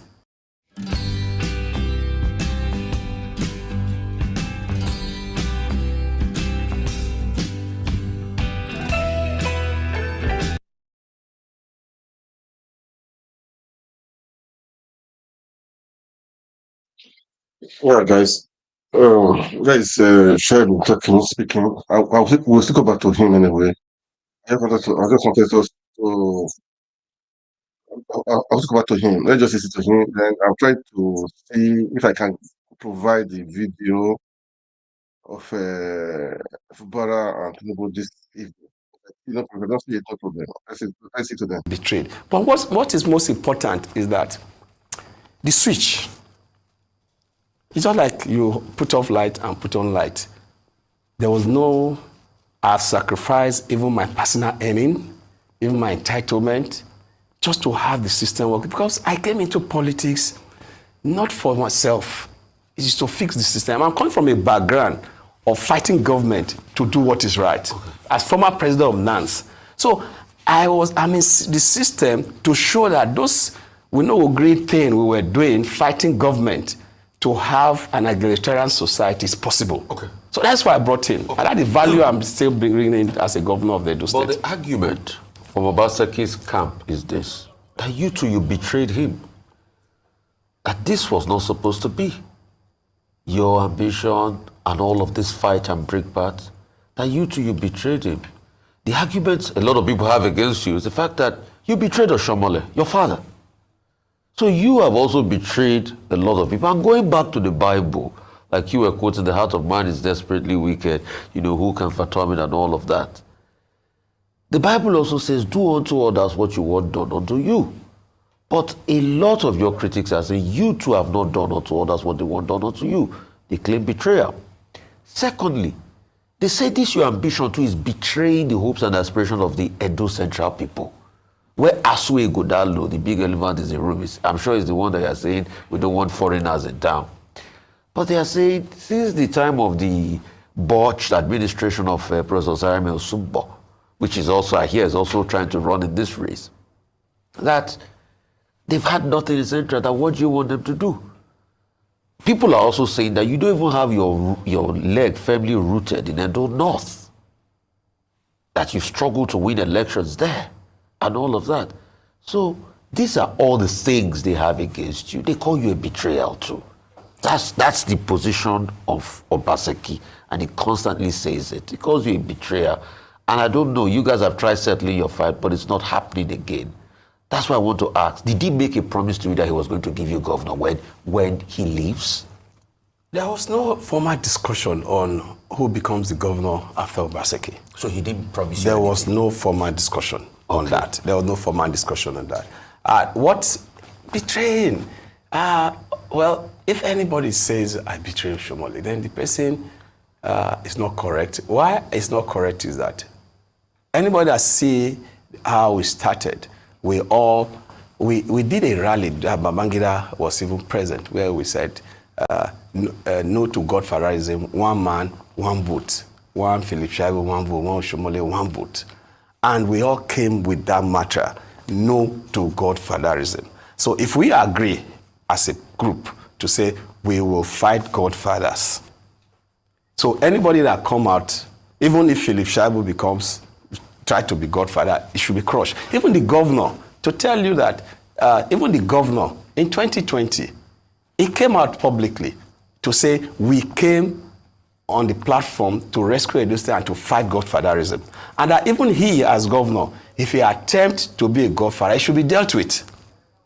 So if you are talking about betrayal, there's no betrayal there because it's what we all agreed.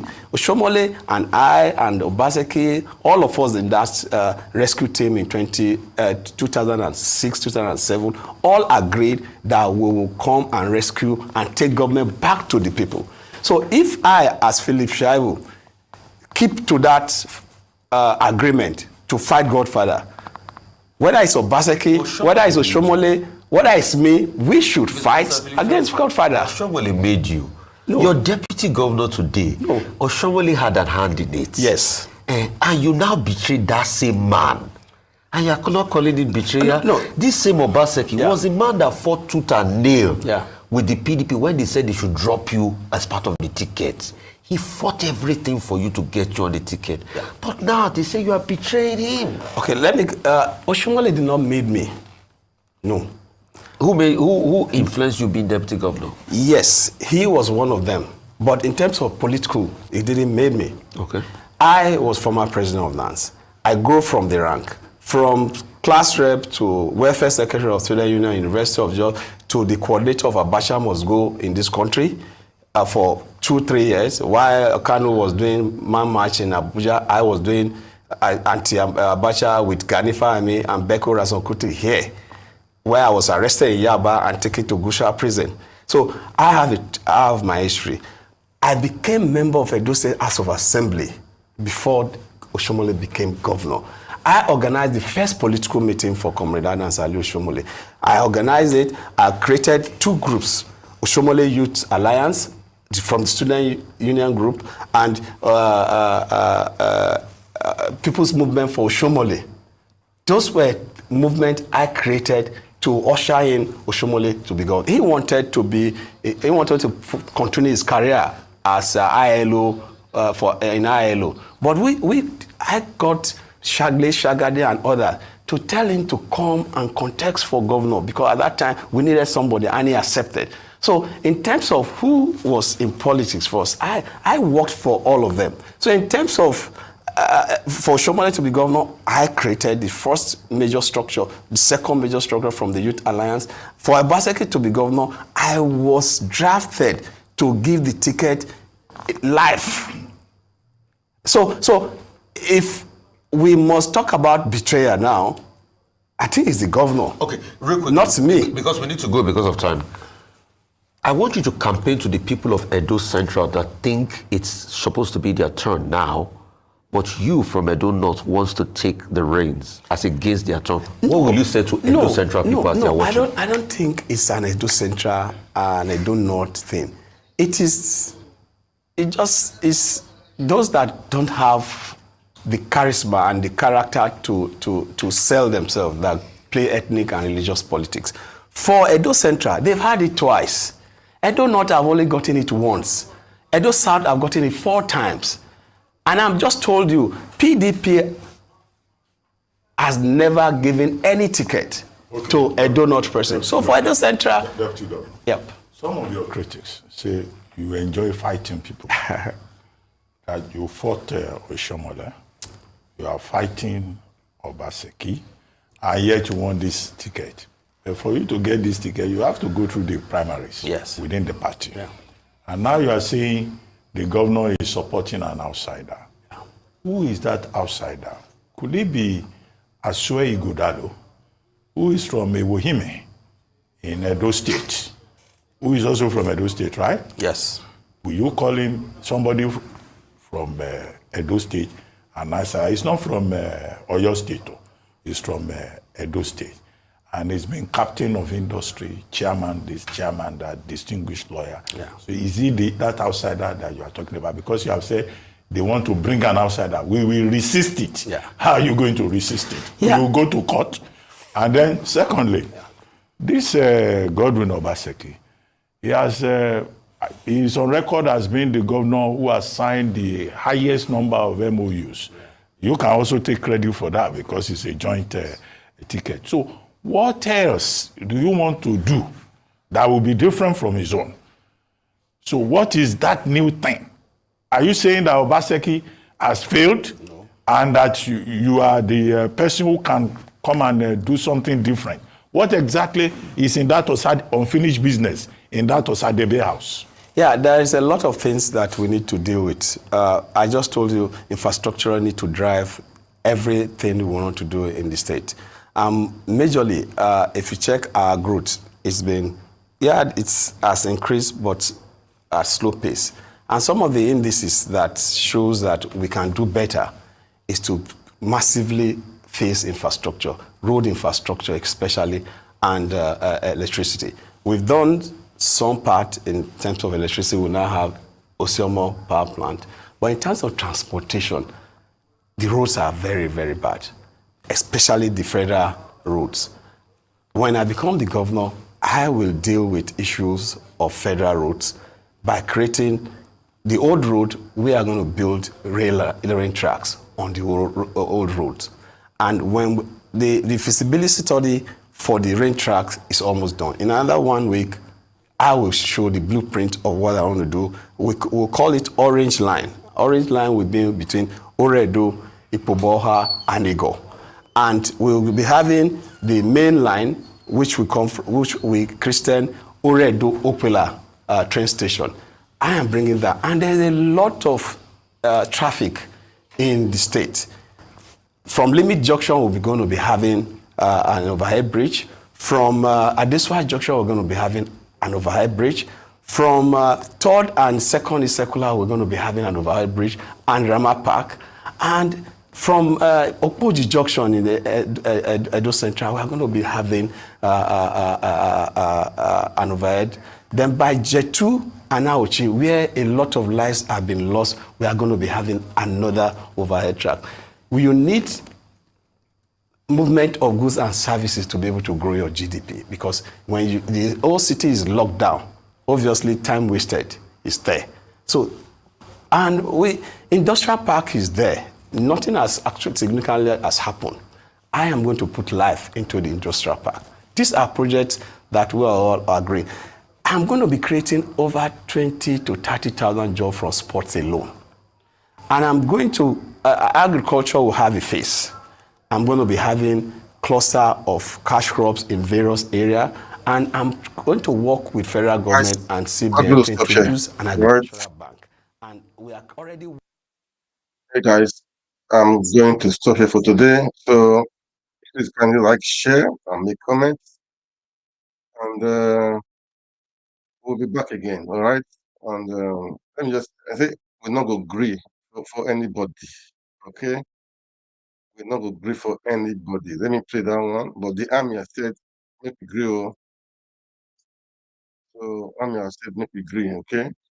People are saying we should not agree for anybody, okay? But anyhow, we don't agree for anybody. Thank you guys for watching. And God bless you all. Kindly like, kindly share. And